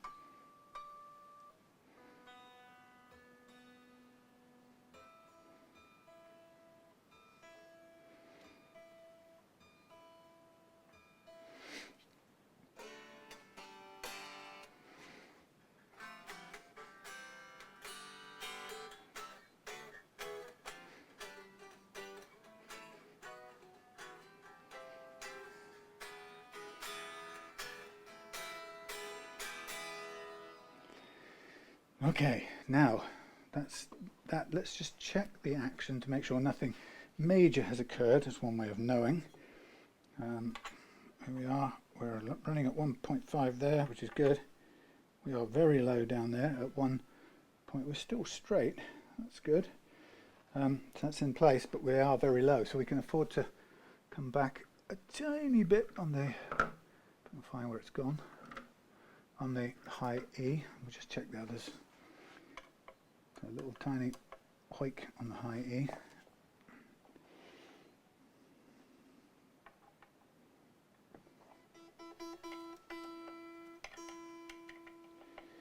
I mean, even though it plays fine as you can hear, the difference if we set it too low is where we'll pay for it. Is going to be in the choking out the bends. So I'm just making final tweaks here. That's good, actually. That's good. It's a bit low.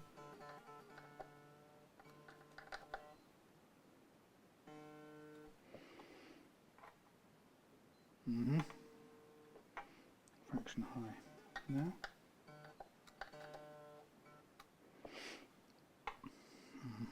Fraction low.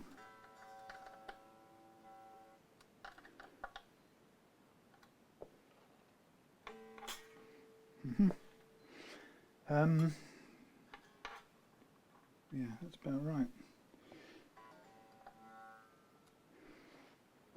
Okay, so what we'll do now is we will do the intonation check. We've done the stretch out, that's fine. Now we'll do the intonation, for which we'll need a tuner and a lead. And aha, this has a jack hole on the side. And if you're interested in the tones, since it's late here and I'm not really going to, I wouldn't do it justice anyway, I suggest you listen to the link in the description. That's too sharp, so we need to push it back a bit. Yeah, so the guy does a great review and really does explore the tones fully, and I think it's very accurate what he says. So I'm just coming back with that high E to too short overall.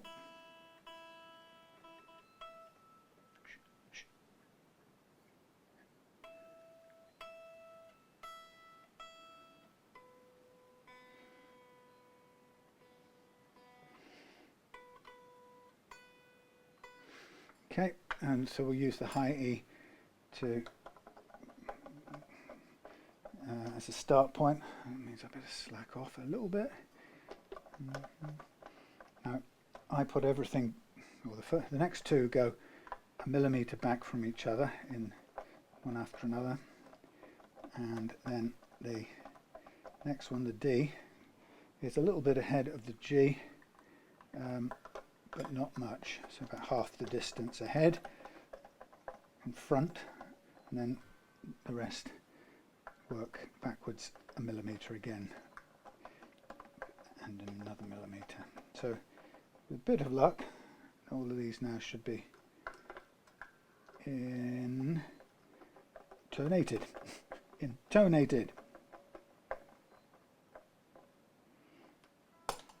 So in order to know this,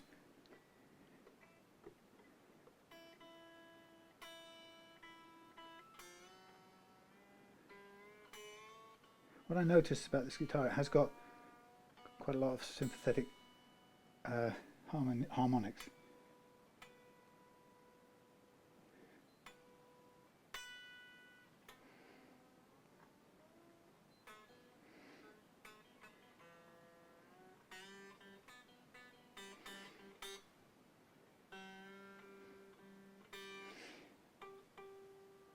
By the way, every time you slack off, like I just had to do for the intonation movement, you need to kind of pull a bit of slack out again. So it'll have gained some more slack. So there it is, I've just taken it out. Spot on. So trust the old pattern.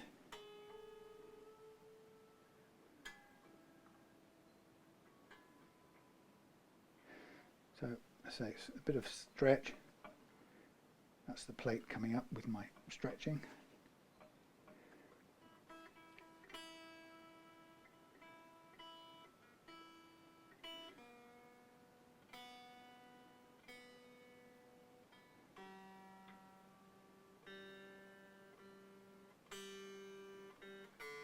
There we go.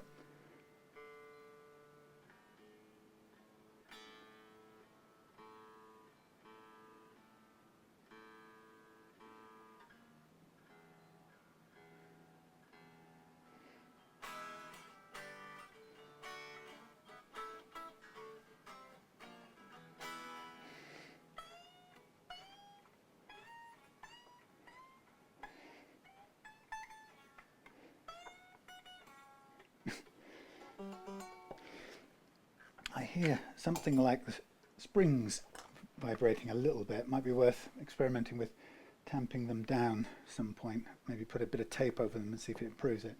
Anyway, after some fun and games, there we have it. The what's it called? S7, Sire S7. I'm going to put the cover on the back. Got some funny, I don't know, some belt buckle marks or something on the back there, and there as well. Let's see if we can help that along a minute.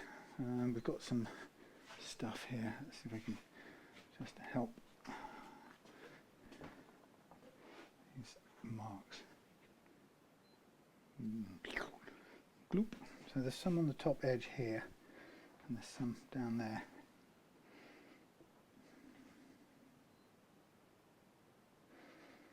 That's interesting. What I did off camera as well is I took off the knobs and cut away the polythene bunched up under there so they don't kind of make that noise anymore. Oops, I've got quite a lot on there,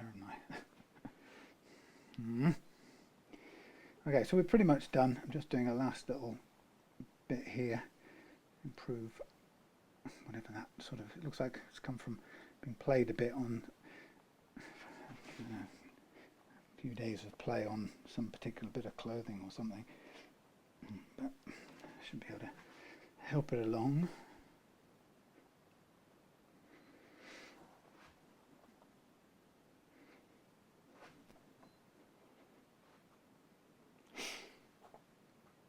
Right, going to put the back panel on then.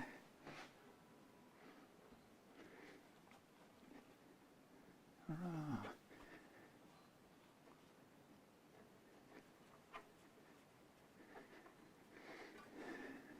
Have a look. Oh yeah, that looks better. Right, pedal, panel. There we go.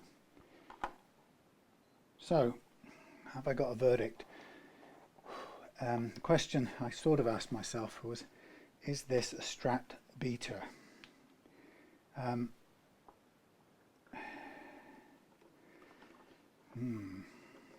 Would Would I prefer this? I think 400 quid. Ooh, look at that horrible bit of, I don't like that routing under there. Let's say you were standing this up against a made in Mexico Strat. I think it beats it slightly, right? And one of the downside, I don't like this routing is in the back. It's mucky. You've seen it, bizarrely casual, not good.